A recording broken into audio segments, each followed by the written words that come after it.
Hey guys, how's it going? Today I am doing a ginormous speed build in Brindleton Bay, and it is a mansion for my super sim.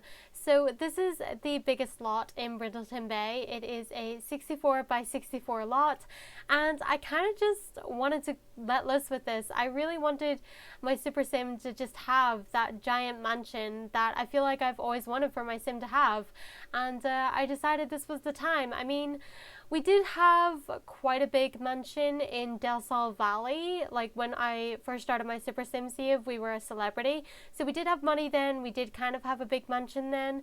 But since moving out of Del Sol Valley, we've lived in a lot of places.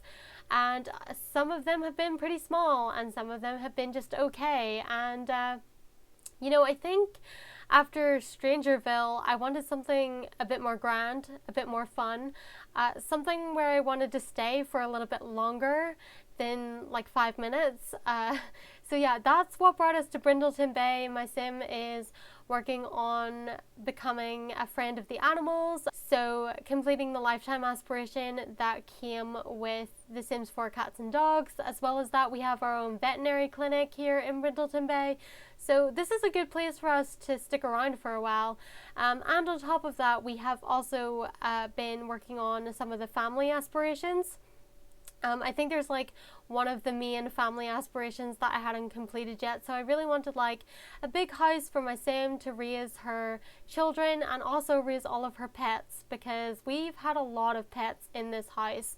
I think we started off maybe with like one dog, but then I ended up with like 3 dogs and like 7 cats or something. Like, I've been through a lot of pets in this house. And actually, when I look at the little graveyard that I now have in this lot, there are mostly pet graves compared to sim graves, which I guess is a good thing. I mean, my sim hasn't really had a partner or anything since we were in Sulani, because I kind of find that sometimes when there's multiple sims in the household, they kind of just get in the way of me playing my main sim.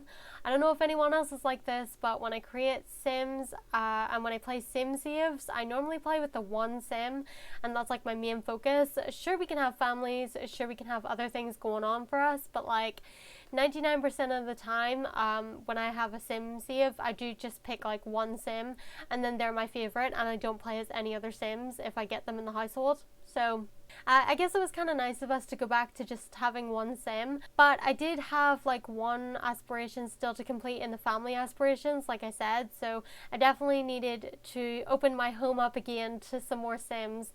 So I think it's also great that we have such a big space to have all the sims. But when deciding to build this, I didn't really know exactly what I wanted. I kind of had a vague idea. I was like, okay, well, I want like 2 living rooms and I want a giant kitchen space, and of course we had to have like some good sized bedrooms and things like that.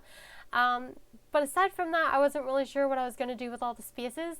And in reality, and naturally because it's me, some of the rooms are way too big, and I will admit that right here and right now. But at the same time, I did want a big lot, because there's no point in, moving into this 64 by 64 lot and just having this teeny tiny little house that doesn't even cover like half of the space. So I felt like I had to make it, kind of big. So yeah, my struggle lies within the bottom floor. The bottom floor is a little bit too big in terms of the kitchen, in terms of the 2 living spaces, or should I say 3 living spaces, because I think I underestimated what I was going to use all the rooms for. So we have like 3 living spaces technically.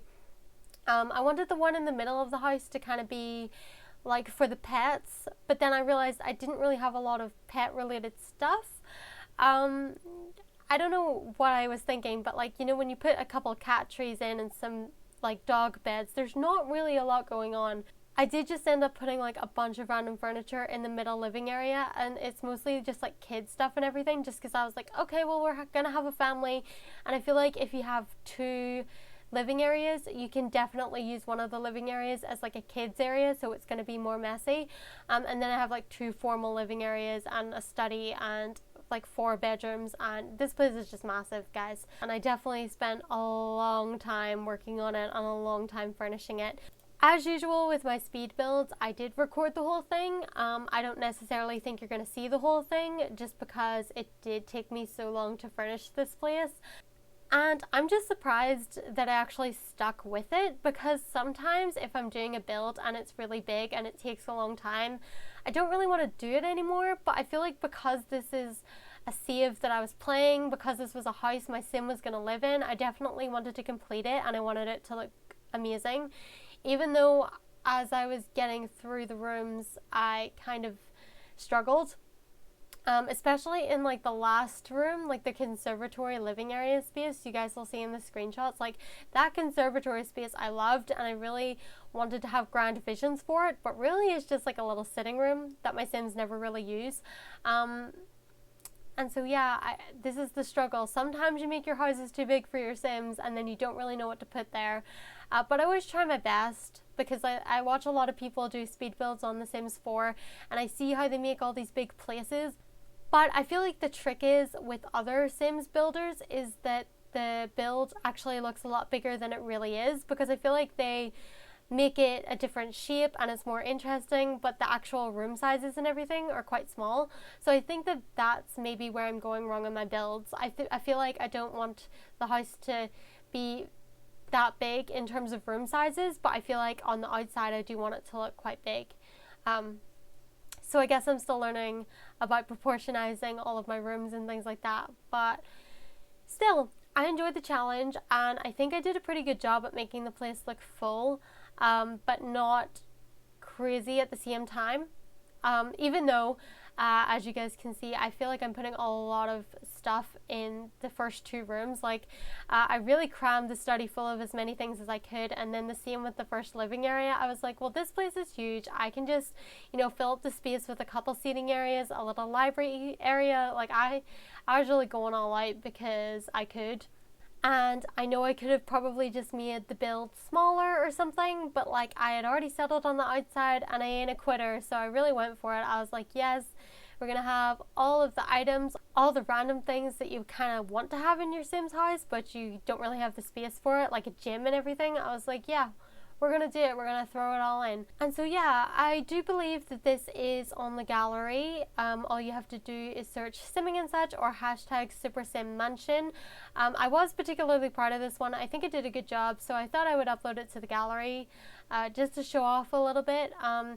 The thumbnail for this on the gallery doesn't look great because of the angle it's taken at. And I don't really know how to fix that, how to change that. I know people download mods so they can kind of choose whatever photo they want for their builds on the gallery, but I do not do that. So yeah, so I feel like the screenshots don't really capture what this build's about, but hopefully this video will, and the screenshots at the end definitely will. But yeah, I don't really have anything else to say about the build, and I literally haven't even finished furnishing the bottom part of the house. But I guess I'll just skip into the screenshots so that you guys can see what this is about. I doubt you really wanted to sit here for 20 minutes and actually watch the speed build and the process of me like trying to choose kitchen counters and things.